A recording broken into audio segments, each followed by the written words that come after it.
Hi guys, and welcome to How to Maximize.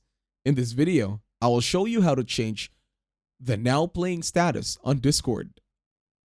To start this tutorial, open and locate your Discord application in your mobile device. It's easy to find. It has a cute robot logo on it. Once you find it, tap on it. Now, once on Discord, you will need to tap on the three horizontal lines on the upper left. This one over here. Just click it or tap on it. Go ahead, tap on it. Once you tap on it, you're now on a Discord server. Now, tap on your profile photo on the bottom right. It could be easily seen. It has a smiley face, or it has your photo on it. It's located in the bottom right. Once you're here, you will need to tap on Set Status. For now, we are invisible, so nobody can see our status over at Discord. So to change that, tap on it. And then, as you can see, it says Now Playing.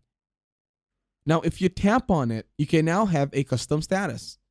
Now playing 1 of 3, or playing Spotify, or Do Not Disturb, or I am currently studying, depending on whatever you want as your status over at Discord. You can change it however you want so. Then tap on Save once you're satisfied. And that's it. Thank you very much for watching. Please leave a like, share, and subscribe.